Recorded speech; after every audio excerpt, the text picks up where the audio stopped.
नमस्कार, भारत लाइव देख रहे हैं आप। ये रातों रात है।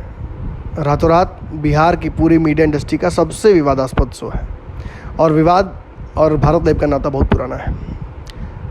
कल पूरे दिन भारत लाइव ने आपको एक विवादास्पद खबर दिखाई। मांझी और सहनी की मुलाकात हुई।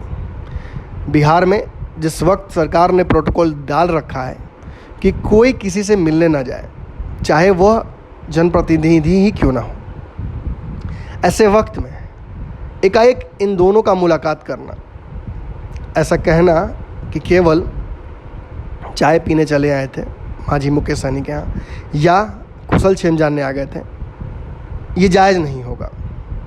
हालांकि हमने इस खबर के 360 डिग्री पहलू को देखा। बिहार में शायद ही किसी चैनल ने इस तरह का कम्प्रिहेंसिव कवरेज किया इस इशू का। हमने भाजपा, लोजपा, कांग्रेस, जदयू, हर पार्टी से इस मुद्दे पर राय ली और लाख खोजने के बावजूद जब जीतन राम मांझी ने इस मुद्दे पर बात नहीं की तो उनके प्रवक्ता को हमने घेरा और मुकेश सहनी के घर पर 4 घंटे तक हमारे पत्रकार ने डेरा डाल लिया। अंततः मुंह में उंगली डालने के बाद मुकेश सहनी ने इस मुद्दे पर बोला और जो बोला वह कैलकुलेटेड था।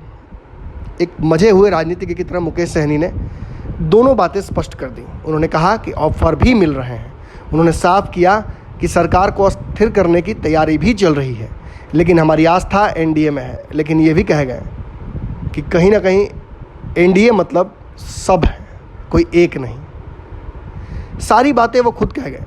लेकिन जदयू से हमने इस मुद्दे पर जब कल बात की तो जदयू की एक नेत्री सुहेली मेहता ने बहुत सधे अंदाज में, बहुत कम शब्दों में ऐसी बात रखी जिससे कुछ स्पष्ट नहीं हो पाया। भाजपा ने हालांकि ये बात ज़रूर कह दी कि सब कुछ इंटैक्ट है, कुछ टूटने वाला नहीं है। अगर कोई इस इंतज़ार में बैठा हुआ है कि मांझी और मुकेश सहनी चले जाएंगे यहाँ से, तो वो इंतज़ार ही रह जाएगा। लेकिन आपको क्या लगता है, भारत लाइव के दर्शकों को क्या लगता है? क्या जीतन राम मांझी और मुकेश सहनी की बेचैनी ऐसे ही है? क्या जीतन राम मांझी और मुकेश सहनी दोनों नीतीश कुमार के तानाशाह से नाराज़ नहीं हैं? क्या लोजपा ने जो बात कही है कि नीतीश के तानाशाह की वजह से भाजपा भी परेशान है, लेकिन चूंकि भाजपा राष्ट्रीय पार्टी है वो बोल नहीं सकती है?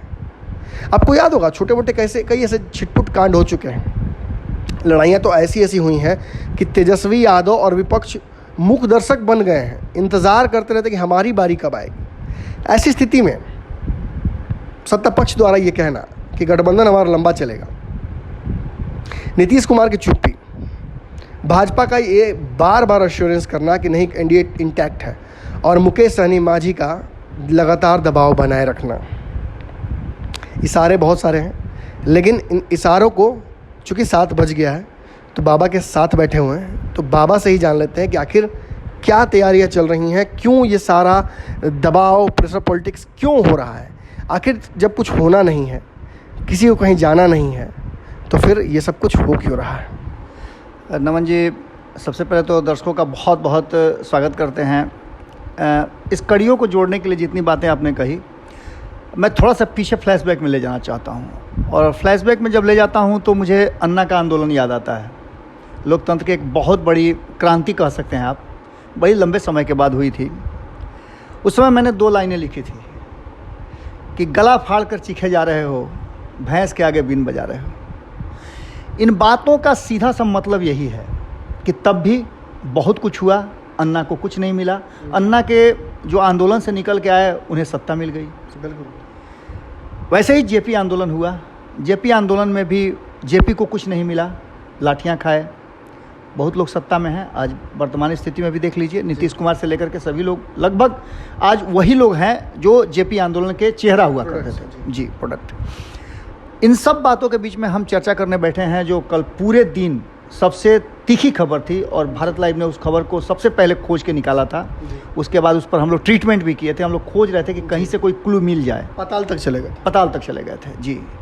और पताल में जाने के बाद मंथन हुआ। मंथन से बहुत कुछ निकल के आया। सबसे पहले तो जो मंथन से निकला वो मुकेश सहनी के तरफ से निकला। मुकेश सहनी ने बहुत ही कैलकुलेटेड, जैसा कि आपने कहा भी, उन्होंने एक बात तो कही कि वो पंचायत चुनाव को लेकर के बैठे थे, लेकिन उन्होंने कहा कि इसके अलावा बहुत सारी बातें हमारी चर्चा में आई। ये पंचायत वाली बात तो टेलीफोन पर भी हो सकती जी। और पंचायत चुनाव में जीतन राम मांझी क्या करेंगे? या तो उसके लिए उनको भाजपा के पास जाना चाहिए था जिसके पास विभाग है जी, या फिर नीतीश कुमार के पास जाना चाहिए था जो इसका आदेश निर्गत कर सकते हैं। बिल्कुल। ये दो ही स्थितियां हैं। चूँकि सरकार के मुखिया नीतीश कुमार हैं, कैबिनेट बुलाने का अधिकार उन्हीं के पास है और ये फैसला कैबिनेट से ही होगा जी। इन सब बातों को लेकर के। जब हमारी बात दानिश रिजवान से हो रही थी, आपने जैसा बताया कि हमारे रिपोर्टर जो हैं लगातार कोशिश में थे कि किसी भी तरह से वो जीतन राम मांझी से इस पर कुछ बाइट ले लें, उनकी बात समझ लें, लेकिन जीतन राम मांझी से मुलाकात नहीं, कोरोना भी है, आपस में मुलाकात के लिए उनको कोई समस्या नहीं है, लेकिन पत्रकारों से मिलने में थोड़ा सा, चूँकि बहुत सारी बातें सामने खुलकर आ जाएंगी। अब ये तस्वीरें ही बहुत कुछ कह रही हैं कि पहला तो प्रोटोकॉल वहीं टूट गया। तो वैसे भी बाबा जीतन राम मांझी के सामने आकर कुछ बोलने की आवश्यकता क्या है? जितना वोकल वो पिछले 6-7 दिनों में हुए हैं उतना तो पिछले 5 साल की राजनीति में नहीं किया। इस बात पर भी बड़ी ज़बरदस्त आज हमने जो लोगों से बात किया था उसमें आई है नमन जी। सबसे पहले तो कांग्रेस की बात करेंगे। राजेश राठौर ने जो बातें कही वो बातें बहुत ही गंभीर हैं और गहराई वाली बातें हैं। चूँकि राजेश राठौर युवा नेताओं में बड़ी अच्छी पकड़ रखते हैं, बिहार की राजनीति को पढ़ते हैं वो, और पढ़ने वाले छात्र में से हैं, तो पढ़ने वाले छात्र तो निश्चित रूप से अंक लाएगा ही। उन्होंने साफ तौर पे कहा कि ये किसी का किया धरा नहीं है, ना ये लालू का किया हुआ है, ना ये कांग्रेस का किया हुआ है, ये सब कुछ करा रहे हैं सभी नचावत राम गोसाई, नीतीश कुमार सबको नचा रहे हैं। बिल्कुल। और जब से भारतीय जनता पार्टी बैकफुट पर आई है बंगाल चुनाव के बाद से, तब से नीतीश कुमार ऐसा डिस्को कर रहे हैं जिसमें उनको लग रहा है कि अब मेरे से बढ़िया नाचने वाला कोई है ही नहीं, जबकि उसमें योगदान उनका कुछ भी नहीं रहा। जीरो पर बोल्ड हुए हैं, पूरी तरह से अपना अमला फैलाए हुए थे बंगाल में। जैसा जो रिजल्ट हुआ वो आप देखे ही। बिहार से बाहर नीतीश कुमार को जानने वाला कोई नहीं है जी। जो स्थिति रही है, जो था अरुणाचल में, वो भी आपको पता ही है, भाजपा ने छीन लिया। अगर कुछ अर्जित भी कर लेते हैं तो उसको लूट ले आता है। बिल्कुल। तो स्थिति यही है कि आप यहाँ भी तो लूटे आप हैं, आप खुश हो लीजिए। दूसरे की बारात लौट गई तो उससे आपको क्या मिला? लेकिन बारात लौटने का खुशी आप मना रहे हैं, इसका मतलब है कि आप कहीं ना कहीं अपनी कमियों को छिपा रहे हैं। इस बात को लेकर के जब हमने राजद से बात किया तो राजद के लोगों ने कहा कि देखिए, हम कोई इंतजार वगैरह नहीं कर रहे हैं, ना हम सरकार गिराने के मूड में हैं, ना हमको सरकार से लेना देना कुछ है, हमको बिहार की जनता से लेना देना है, और बिहार की जनता बहुत कष्ट में है। अगर जीतन राम मांझी और मुकेश सहनी को लगता है कि बिहार की जनता के कष्ट के साथ वो खड़े हैं तो इस्तीफा दे दें। बिल्कुल। ये बहुत माने बारीक बातें सब है, समझ लीजिए आप। इसके ठीक बाद जब हमने मंसूरी से बात किया, जो लालू से मिल करके आए थे, मैंने कोशिश किया कि इन सब मुद्दों पर भी वो बोलें, लेकिन वो पूरी तरह से एकदम ऐसा लग रहा था कि जैसे उनको स्टैचू बना करके भेजा गया हो, कह के भेजा गया हो कि मिल तो लिए हो बाबू, लेकिन बोलना कुछ नहीं है, योजना बहुत गंभीर है। हाँ, योजना बहुत गंभीर है।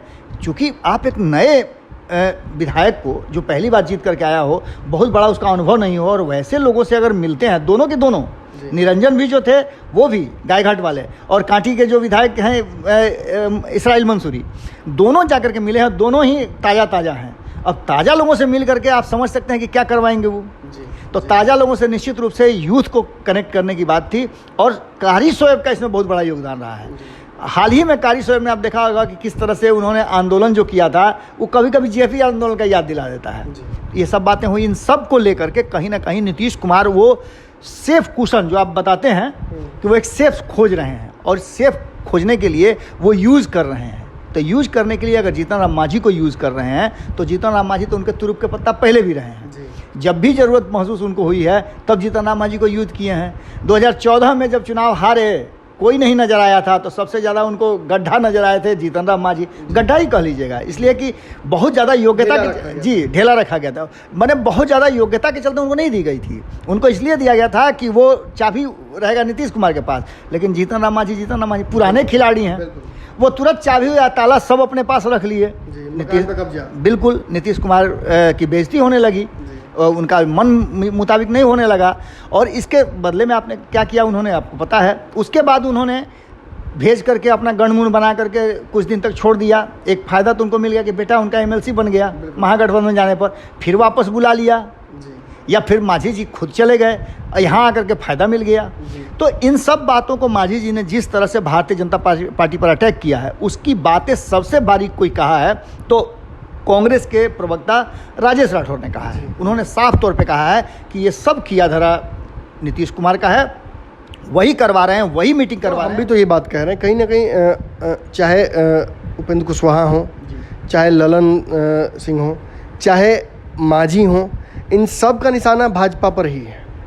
और भाजपा को घेरने का मकसद ही है कि नीतीश कुमार के सामने अपने ब्रायनी पॉइंट्स को बढ़ाना।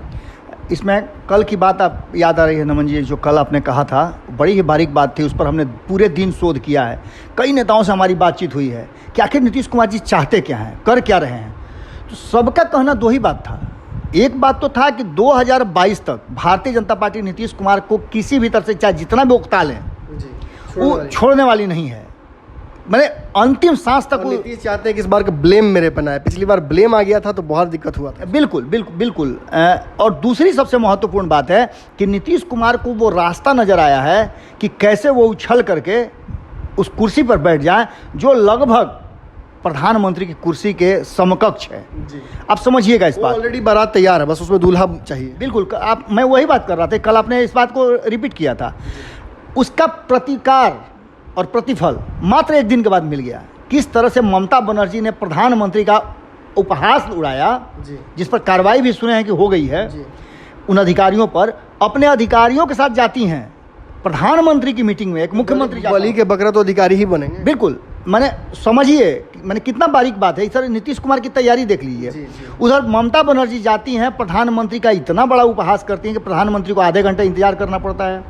उसके बाद जाती हैं, फाइल रखती हैं, चीज़ों को, तथ्यों को रखती हैं, और तथ्य को रखने के बाद ये भी इंतजार नहीं करती हैं कि जाएं आए हाय हेलो, कुछ नहीं, सीधे उठती हैं अपने अधिकारियों को लेकर के और निकल जाती हैं। मीटिंग चल ही रही है, आती हैं, अपनी बात रखती हैं, चल देती हैं। ये पहली बार नहीं हुआ था नमन जी, हमने इस खबर को एक बार दिखाया था और इस पर हमने काफ़ी लंबा बताया भी था।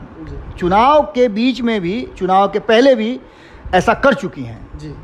प्रधानमंत्री के मंच से, जी, प्रधानमंत्री के मंच से वो उठ करके बंगाल के किसी योजना का उद्घाटन हो रहा था, उसमें से मंच से उठ करके और वो चली गई थी और कहा था कि आज के बाद से मैं मंच साझा नहीं करूंगी। ये भी एक अपमान था। जय श्री राम के नारे लगे। बिल्कुल, इन सब बातों को लेकर के अब ये लग रहा है, और जो लोग कह रहे हैं, चाहे वो भाजपा के लोग हों, जदयू के लोग हों, आरजेडी के लोग हों, कांग्रेस के लोग हों, किसी भी दल के हों, एलजेपी तक ने ये बातें कह दी है कि नीतीश कुमार पूरी तरह से अब इस बात को लेकर के तैयार हैं कि वो कैसे भारतीय जनता पार्टी को बैकफुट पर रखें। जी, सुन लिया आपने, बाबा ने स्पष्ट तौर पर बता दिया कि नीतीश कुमार की चुप्पी का असली कारण क्या है। देखिए, मांझी और मुकेश सहनी के मुलाकात का सिलसिला अभी लंबा चलने वाला है और कई लोगों से इन लोगों की मुलाकात होगी। दिल्ली में बैठे हुए उपेंद्र कुशवाहा किससे मिल रहे हैं, किससे नहीं मिल रहे हैं, ये भी आपको समझना पड़ेगा। लालू यादव लोगों से मिलना शुरू कर चुके हैं। अब देखिए तस्वीर आपने ना, समझ लीजिए, कोरोना जैसे धीरे धीरे ख़त्म हो रहा है, ये दूसरी लहर, वैसे वैसे बिहार में कई लोगों को राजनीतिक लहर शुरू हो रहा है। खास तौर पे भाजपा को इसमें बहुत बच के रहना है, क्योंकि भाजपा का राजनीतिक ऑक्सीजन लेवल बिहार में घटता जा रहा है। ऐसी स्थिति में अगर नीतीश नाम का ये जो रेमडेसिविर नहीं मिला तो भाजपा के लिए कहानी बिहार में समाप्त ही मानिए। फिर मुलाकात करते हैं, दिन भर तो खबरें चलती ही रहेंगी, लेकिन कल इस वक्त फिर मुलाकात होगी रातों रात में, और आज उम्मीद है कि पंचनामा आप लोगों को मिल जाएगा। तो उम्मीद का फल बड़ा बढ़िया होता है, इंतज़ार कीजिए। धन्यवाद। अगर ये वीडियो पसंद आई और वह बिहार के राजनीति और बिहारियत से सरोकार रखेनी तो सब्सक्राइब बटन दबा के चैनल के सब्सक्राइब कर ली। ओजे एगो घंटी बा, ओकरा बटन दबा देला से कुल सटीक और मारक खबर रुआ मुफ्त में मिल जाई। अगर रुआ पत्रकारिता के हमनी के नया प्रयोग में सहयोग कर चाहतानी तो ज्वाइन बटन दबा दी। पेटीएम नंबर नोट कर ली 9386816700। धन्यवाद।